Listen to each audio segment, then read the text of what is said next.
everyone, in which case, moving on now then to our final type of question, inference questions.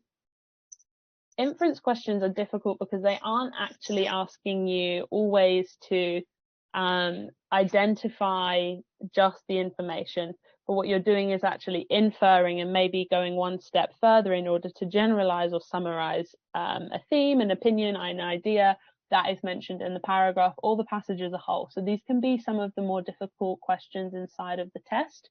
Like I said, what it's actually doing is testing how well you're able to understand the aim of the section. Also kind of similar to comprehension ones, you're understanding the difference between a main idea and supporting points, but you're able to infer some kind of generic generalization from the information you're given.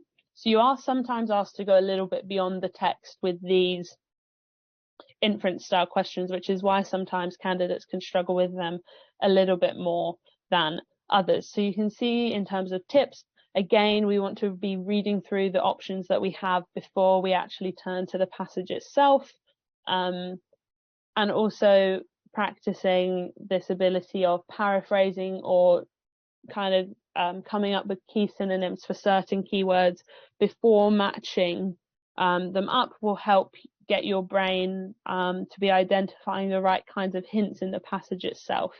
So it's sort of similar to a lot of the stuff we've said today, but remembering that with inference questions, sometimes you will be asked to go a little bit beyond the text itself, which might feel a bit odd at first, but again, if you, as with all of these styles of questions, if you're able to practice them and revise, you'll be able to identify them really quickly inside of the test itself, and as a result of that, you'll know what it's looking for and hopefully be able to remember some tips and therefore arrive at the correct answer.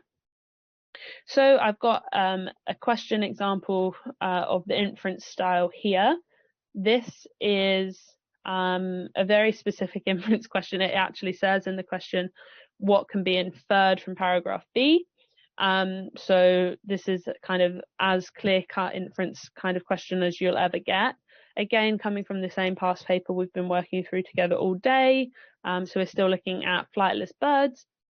I'll give everyone maybe a couple more minutes because you are asked, to read through the whole paragraph. So please have a read of the whole paragraph and then let us know in the chat which of these answers you think is the correct one, and then we will move on to a discussion.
I'll just give everyone a couple more minutes. I know this is a particularly tough one. Okay, so we've got a couple of answers. We've got C and B coming in.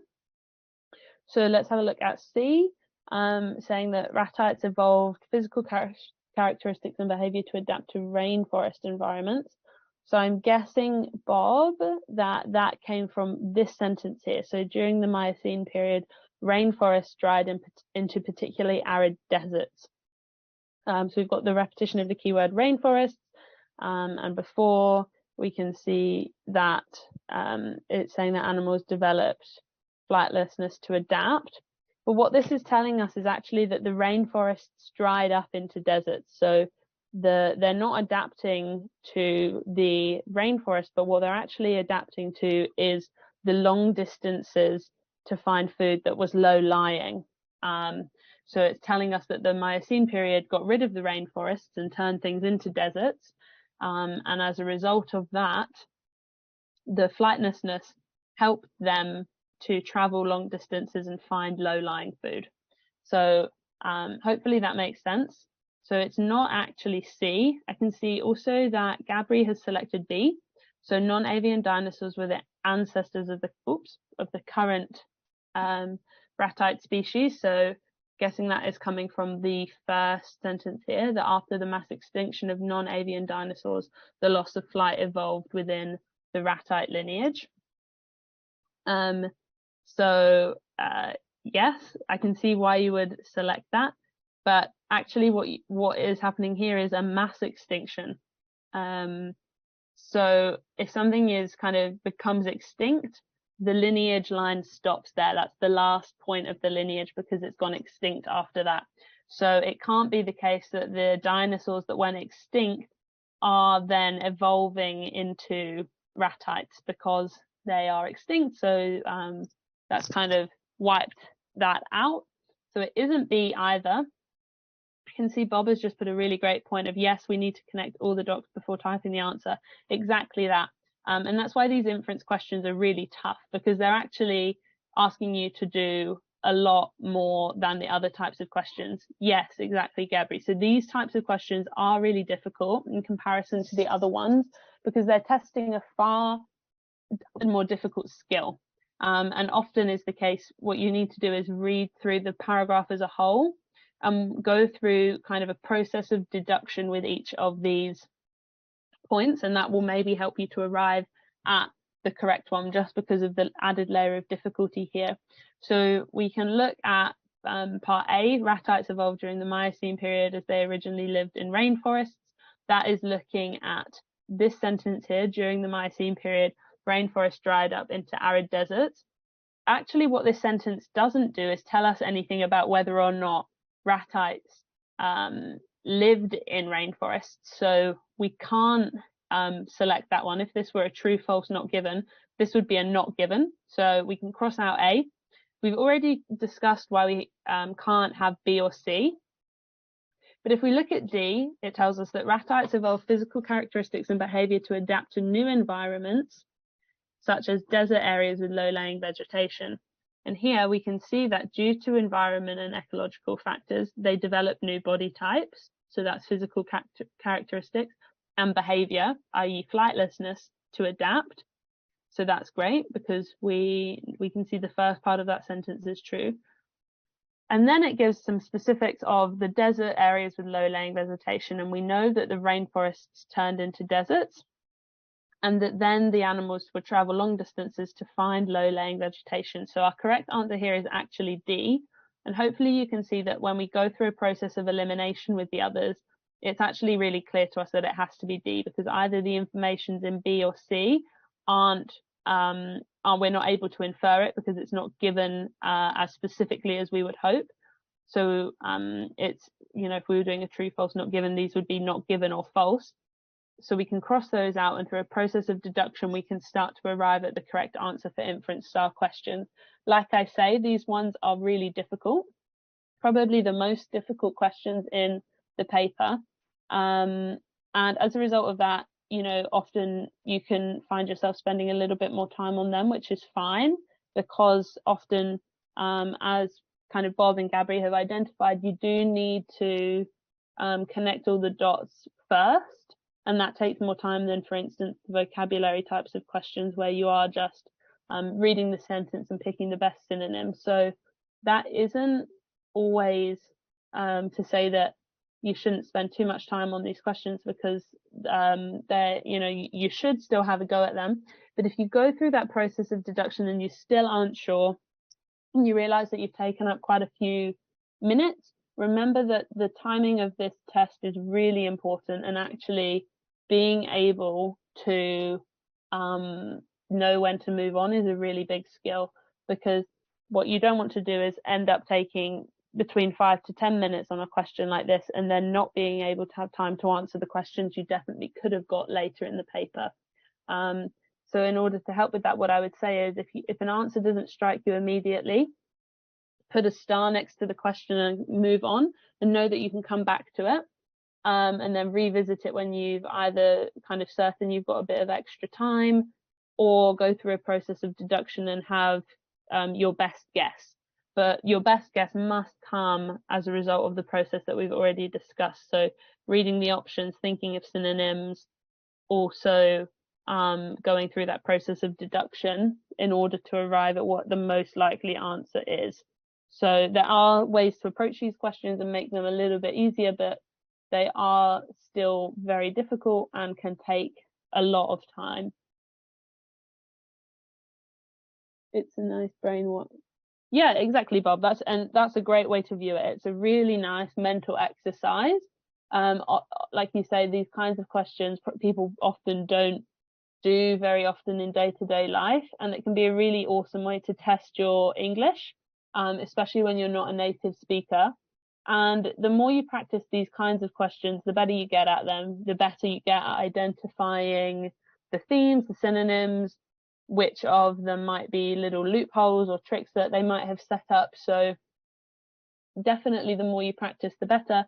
But just remember that you don't want to waste too much time on these types of questions and end up messing up your timings for the whole paper, because there will be other questions that you can do quicker. So if you find yourself taking too much time, do remind yourself to skip it, move on, and come back to it if you do have time, because not answering one question or having to guess one answer is way better than only getting halfway through. Okay, so just to summarize, some tips for success before we move into a bit of a Q&A. Do read the question and the answers first before actually going searching for the answer in the text straight away. Remember that this is going to help you focus your brain, orientate yourself to specifically just one paragraph, and not mean that you are reading more than you need to, and it's a really great time saver. Also, try to practice scanning for keywords and ideas to save time. Some questions will require you to read an entire paragraph or a couple of sentences. Some questions really just ask you to read one sentence itself and look at particular at one kind of word. So if that's the case, scan for that word and save yourself some time, because time is very tight. Again, related to that, don't read more than you need to. If the paper is asking you about the second paragraph, you don't need to go and read the first. Often candidates will sort of start by reading the whole thing, or at least introducing themselves to the topic. That isn't really necessary, especially when time is so tight. So go straight to the paragraph it's asked you to and identify the task at hand, and therefore if you need to scan or read the whole thing. Also, make sure that through the process of reading, you're actually reading in order to find the answers and not to learn something. Obviously, a lot of these texts will be kind of semi-complex and about things that maybe you don't know, and introduce lots of new ideas and facts, and that's really awesome.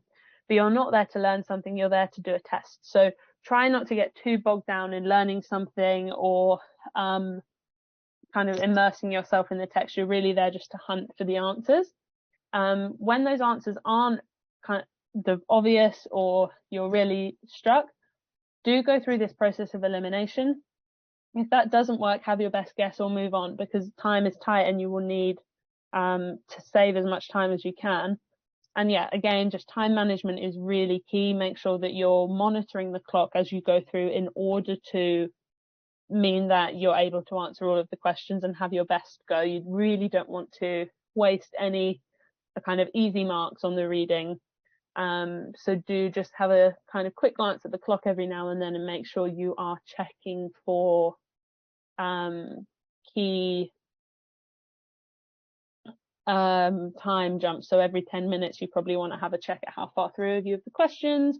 Are there any questions you haven't been able to do? How much longer do you have left? How many more questions left, etc., etc. So just be really conscious of that as you're going through the test itself. And